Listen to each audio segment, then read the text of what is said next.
Yo, I want to talk. I want to talk about Cody and Taking20. And some of the recent reactions to a couple of videos he made. One of them was, how would you say, the idea that he no longer wanted to play Pathfinder. Okay? So Pathfinder2e, he was talking about how Pathfinder2e is complex, but there's an illusion of complexity there. That is just kind of a mess, the system in general. And the one thing he cited in that, especially in his reaction video there, was the idea of skills, the breakdown of skills being used, how athletics might have is a skill, but then it's got specific sort of sub skills beneath that of specific things you can do, some of which you can only do if you're trained, et cetera, et cetera, et cetera. And so he was talking about the complexity of it.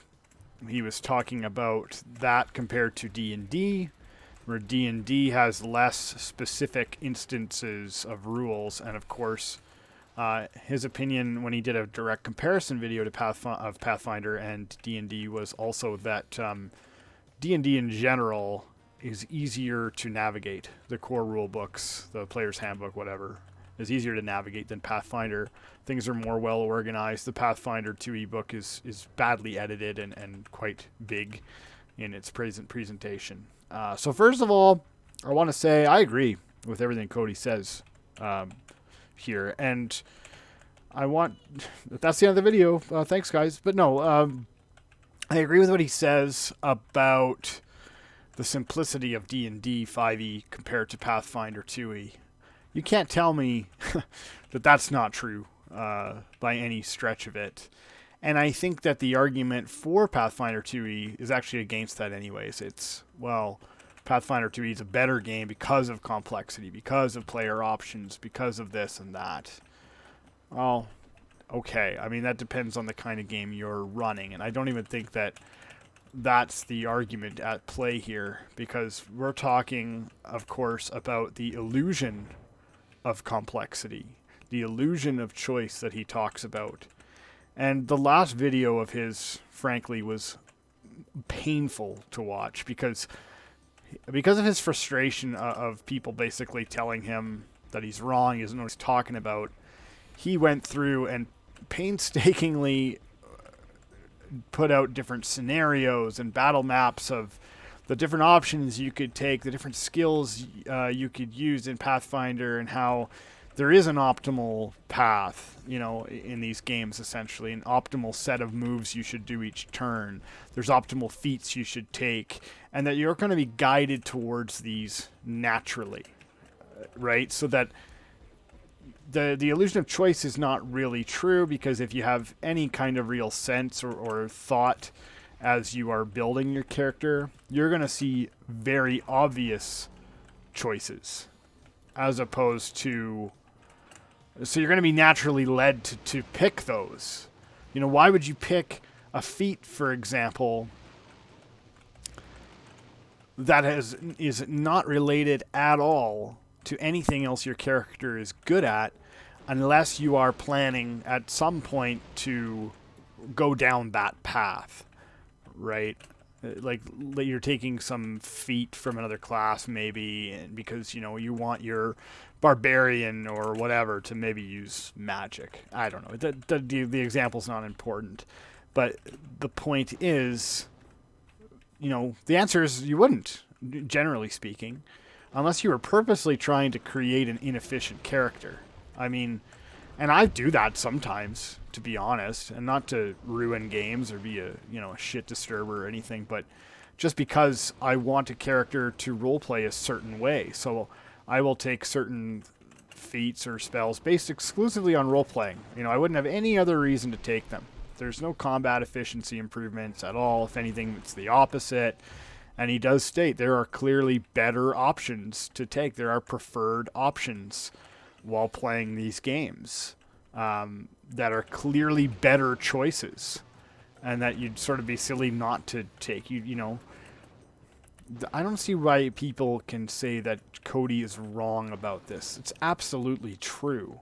Now, at the end of the video, Cody essentially says, I'm not saying that people are wrong for liking the game. And personally, my own opinion is I really like Pathfinder. But I knew what I was getting into when I got it. I'm more than familiar with the first edition of Pathfinder and that book and that whole system, thanks in part to my experience with third edition. And I know what a crazy, giant, intimidating mess that the system is. And that's no fault of the designers. It's a big system. It's bloated. There's a lot of stuff to it.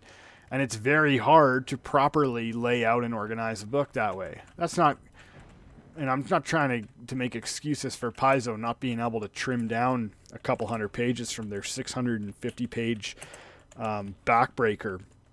I mean, it's a massive book. But as a DM, it doesn't really intimidate me to read that book, but it is a pain to reference, and it absolutely slows things down.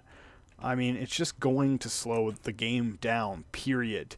Anytime you have more rules and more options in an RPG, it's going to slow down. There's almost nothing you can do to avoid that. What I like about having those options is that, as a DM, just speaking strictly as a DM and not a player, even though I have rolled a bunch of characters and that's been fun, it is all up to me to be the adjudicator. And Cody kind of says, why should I have to do that? Or why should I have to mess with what's there? The rules are already written. And that's a perfectly fair point. A lot of people want rules as written because they don't want to have to think too much about those changes and those house rules. They just want a product that's complete that they can learn and then they can play. And I totally get that. And Cody's argument was very specifically, D&D doesn't even give me those extra options, so I don't have to worry about them. How do you argue with that? It's absolutely true. Is it nice that they're there as a reference to read? Yes, in my opinion.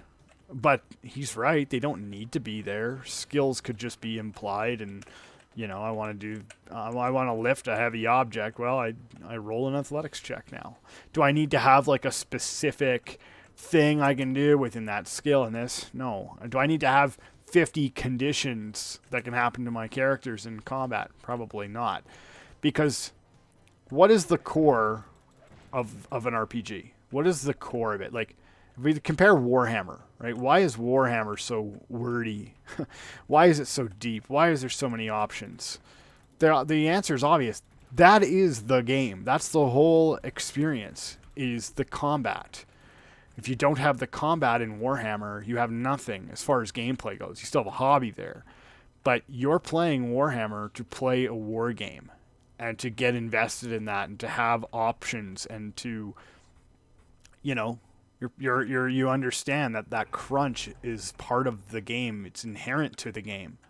It would make no sense if it was not in the game.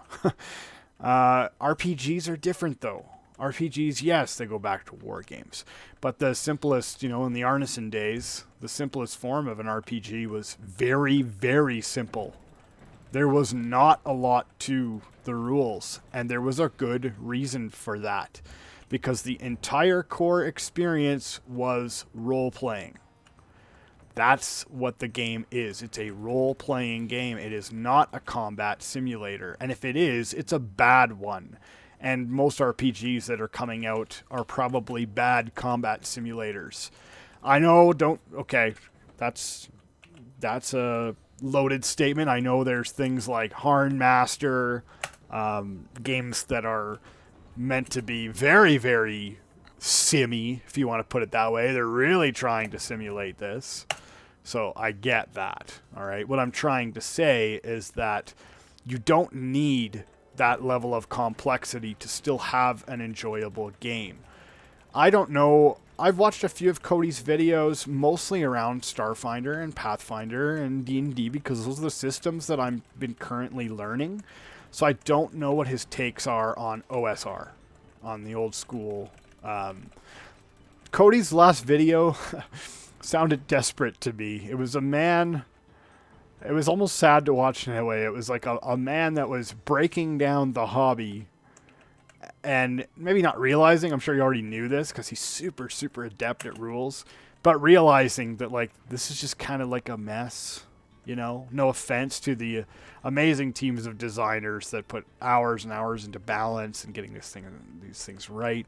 It's a massive undertaking, though, and because the GM can basically fudge rules or change things whenever they want, you are just giving them a framework at the end of the day. You know, that's what the designers are doing. That's what the game is giving these people.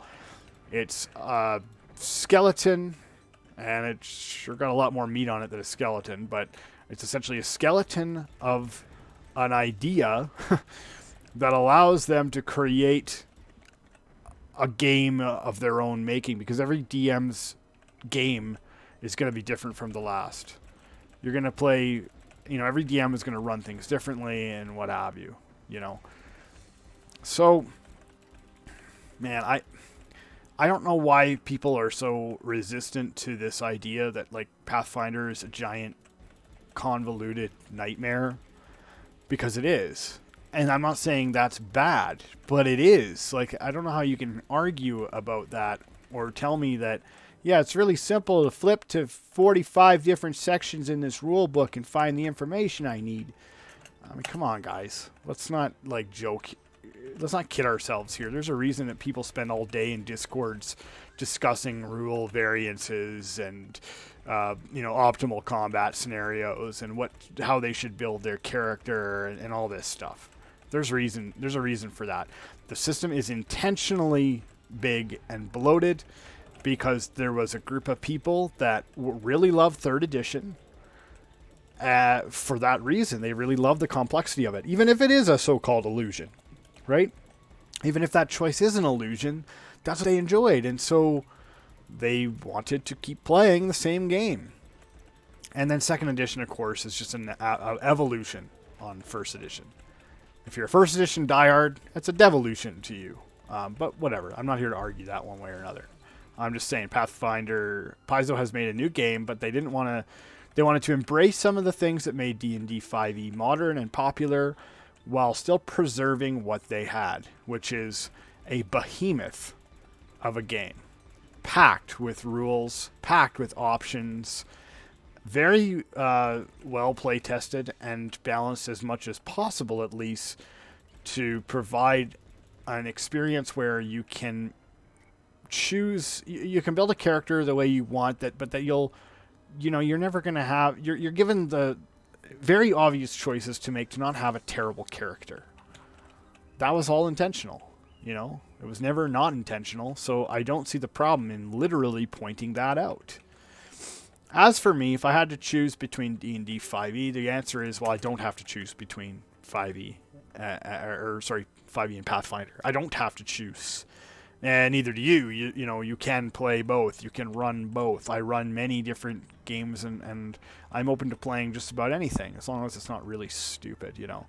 And Pathfinder, there's a lot of time and effort that has gone into it, and they've designed, at the very least, a very interesting and cool alternative to 5th edition. I like both games. I would run both games. To me, there isn't that much of a difference between 3 actions and 1 action and 1 move action and this action and that action, because everything else is elevated to kind of compensate for that. So your damage output is higher, all the numbers are higher, but nothing has really changed. You know, it's just going to be maybe a little bit slower for many groups. And I've heard from many Pathfinder people like, oh, it's not any slower than D&D. Yeah, okay. If you're following it rules as written, I don't see how that's possible that it's not. But if your group wants to do that, what's wrong with that? I mean, like, I played when I was a kid, especially, you know, or a teenager. I mean, shit, we would play D&D and stuff like that for like days at a time. As an adult and a dad, and I got all kinds of stuff going on, obviously, you know, my life has changed. I'm not in that position to do that anymore. And so for me, it can be enjoyable if I only have a 2-hour session to have it go at a brisk pace, you know, playing D&D 5e and cutting out a lot of fat, or playing Pathfinder even and cutting out a lot of fat and not worrying about the specific things my skills can do and just saying, we'll just take a skill check, whatever, and just sort of, glossing over things. I'm more comfortable doing that now because of where I'm at in life. But I'm also a big nerd, and if I had the time, I would totally sit there and learn every single rule of a really crunchy system like Pathfinder and try and do things as written as close as possible because, I got all the time in the world. Why not? And I enjoy it. I enjoy sitting and reading those books and optimizing things and creating, characters for fun and doing all that. There's nothing wrong with that. And Cody, to me, is not saying that there's anything wrong with that. He's just saying it doesn't work for his group. I mean, that should be pretty clear, even in the tone of his videos. I think he took it a little personally, maybe, that everybody was shitting on him, but I don't blame him. Like, it's frustrating when you make content or you have an idea and he's got good points and the math is there and he's correct.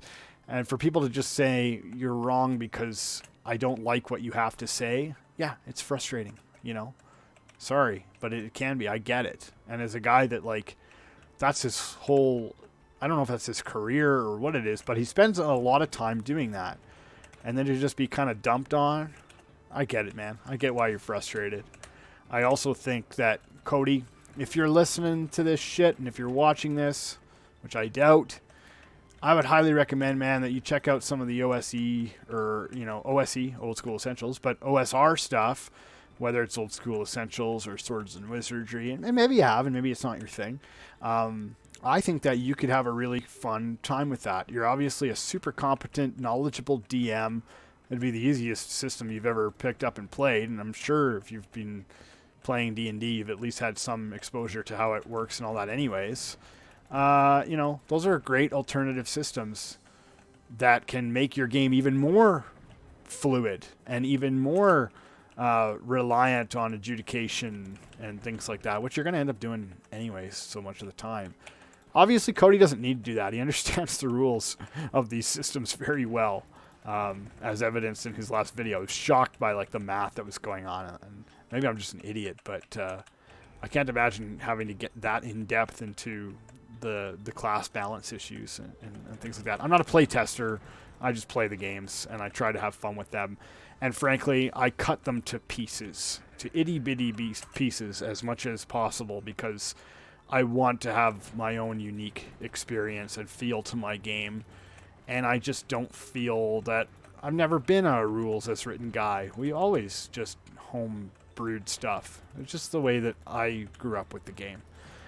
So I just wanted to take a few minutes to talk about these very popular RPGs. The two biggest ones on the market. D&D 5e is the Nintendo Entertainment System to Paizo's Sega Master System, which in a way is unfortunate because Paizo has a fantastic game there.